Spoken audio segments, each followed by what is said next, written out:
Hey everybody, welcome back to Tech Odyssey. So today I'm here to take a look at the iPhone 12 mini.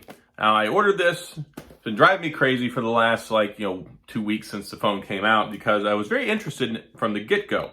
I really like the idea of the smaller phone. I love the iPhone SE 2020.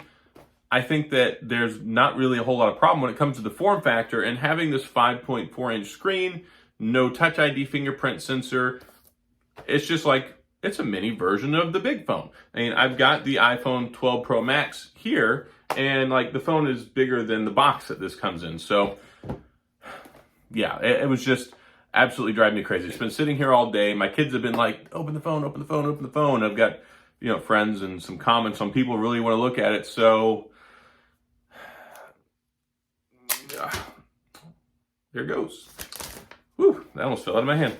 I almost dropped it. So we're gonna do this live unboxing here, just so you can get a look at it. And there we are with the phone. And looking at it, I mean, the first thing you can see here, as I look at it in the camera screen and my phone, this is the product red edition that doesn't look very product red-ish, but I will say it lines up really well with the product red Apple Watch band. So, there is that, but it's not this traditional, deeper, darker red color. It looks, a lot of people have joked, product coral. And it does look remarkably similar to the coral color that was on the iPhone XR. I would know, I had the coral color iPhone XR. Same sticker on the front. You've got the little markup here. It shows you where the volume buttons are, the mute switch, power button over here, and this sucker is incredibly light. Just holding this here and waving it around on the screen, I'm like, good gosh, this phone is crazy light. Of course it is. I mean, it's a small phone. Go ahead and take this off. 5.4-inch screen, 1080p. This is the 64 gigabyte model. You can also get it in 128 or 256.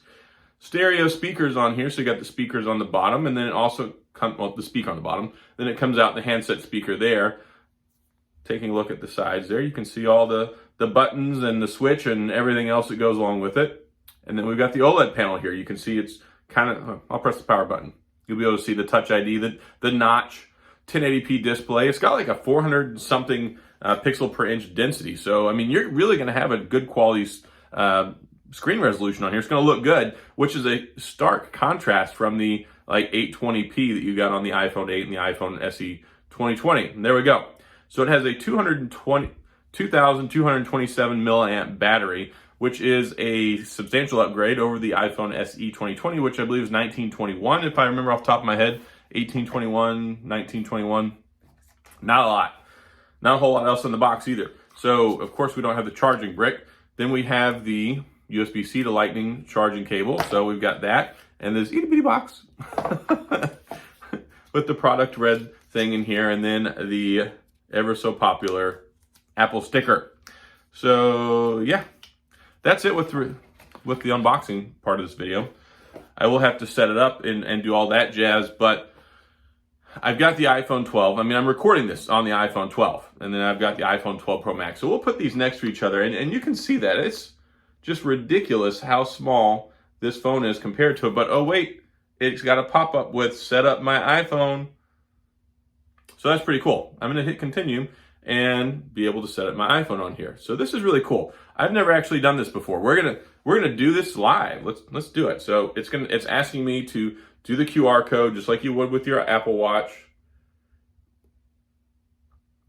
Finish on new iPhone. So all I have to do is put in my PIN over here.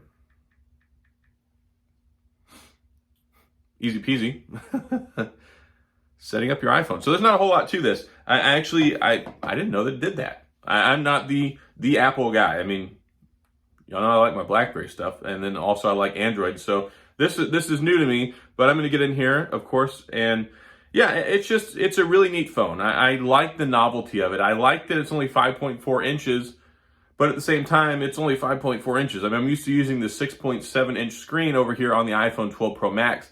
I think that this is going to be a pretty substantial change trying to use this. So let me set up Face ID. Wants to look at my face, so we'll go ahead and do that real quick. Get started. Position my head in the frame. Oh, missed a spot. Now I got to do the next part. Let's do my second scan. Oh, there we go. All right, so facial scan is done. Face ID is set up. Yeah, anyway, so like I said, I've been a fan of the smaller phones before. I really enjoyed the iPhone 8, especially when they came out with the Product Red Edition. Super cool phone. I had the iPhone SE 2020, which is basically just the upgraded version. And one of the things that's drawn me in with the smaller phones, though, is I always appreciated the price point. I really don't like that the price point on this one is $699 if you get it from a carrier and finance it, or if you pay for it outright, it's $729. Look, I know that this has the same processor and all that jazz as the big boy iPhones. It's the same under the hood. It's got the same two 12-megapixel cameras on the back as the iPhone 12. So from a performance standpoint, you're not really going to miss out. But what irks me is the fact that it costs so much money. Yes, I know that these things cost money. I know the processor is expensive and all that stuff. But for a phone this big, it's just fundamentally $729 for this, especially when the iPhone SE is $399. I mean, I think the iPhone SE is a great bargain phone. It's a great performing phone. It's only 1 year removed. I mean, yeah, it's got one camera on it instead of two, and it has the A13 chip in it, but still, that's a lot of power. And that 4.7-inch screen with the traditional body on it. So when they announced this, I thought it was going to be like $549. Maybe $599 at the most. But when they came out and like, okay, if you want to pay for this outright, we're talking $729. That's more expensive than the iPhone 11 last year. And you can get the iPhone 11 for $599 now. So from a, just look at this phone. I think that it's cool. I like the novelty of it. I really like the idea of this phone, and I'm glad that it exists. I just think that it should be cheaper. I don't think that my mind just doesn't wrap itself around the $729 price point for this itty bitty phone. Yes, we've talked about this. I know the performance is the same. But I feel like if I'm paying that much money, I should get more phone. So let me finish the setup on here. Yeah, very, very easy to go through the setup process, message and FaceTime, all that good stuff. Set up my Apple Watch. So lots of good things on here. Download and install the update. So yeah, if you get this phone, if you want to get it, you're probably really going to enjoy it.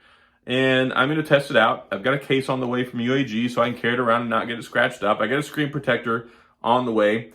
But this is a really tremendous size difference when we're talking about basically the same phone. It just has different dimensions on it. So yeah, I just, like the title says, I just want to see what the big deal is about small phone. And I'm going to find out, and I'm going to go through all this stuff and let you guys know. I've got a lot of people that are very, very interested in my thoughts on this. By a lot of people, I mean like three. I got like three people that care. And my kids are clamoring and wanted to come in here and keep asking me, Dad, you open it? Dad, you open it? I'm like, look, I'm trying to record. Leave me alone. So yeah, here we are with the iPhone 12 mini. Hopefully this has been everything that you hoped it would be and more, and you enjoyed this and you're happy with getting to see what the iPhone 12 mini looks like. I will have more videos coming just so we can talk about it some more and as I get time to use it. But yeah, it's going to be the same iPhone experience as all the other ones, just with the smaller screen. It's got iOS 14 and all the latest and greatest that Apple has to offer, except an itty bitty package. So that's all I've got for this video. If you have any questions or comments or things you want to know about this phone, then please sound off in the comment section and let me know. I'll try and address that as I'm going through and testing out and evaluating the phone, seeing what the battery life is like, seeing how long it gets through the day, testing out the cameras. I've already done some of that with the iPhone 12 and the 12 Pro Max, so probably won't go too in-depth on that because the experience won't be significantly different, but it is going to be a different experience using this smaller phone. So that's it, guys. If you enjoyed the video, please hit the like and the subscribe button and the little notification bell if you want updates when new videos come out. Feel free to hit the channel membership button and join and become a member of the Tech Odyssey channel if you so choose. And of course, thank you in advance for your support. And that's all I got. So thanks for watching. I appreciate you stopping by and taking the time to watch this video. And I'll see you guys next time.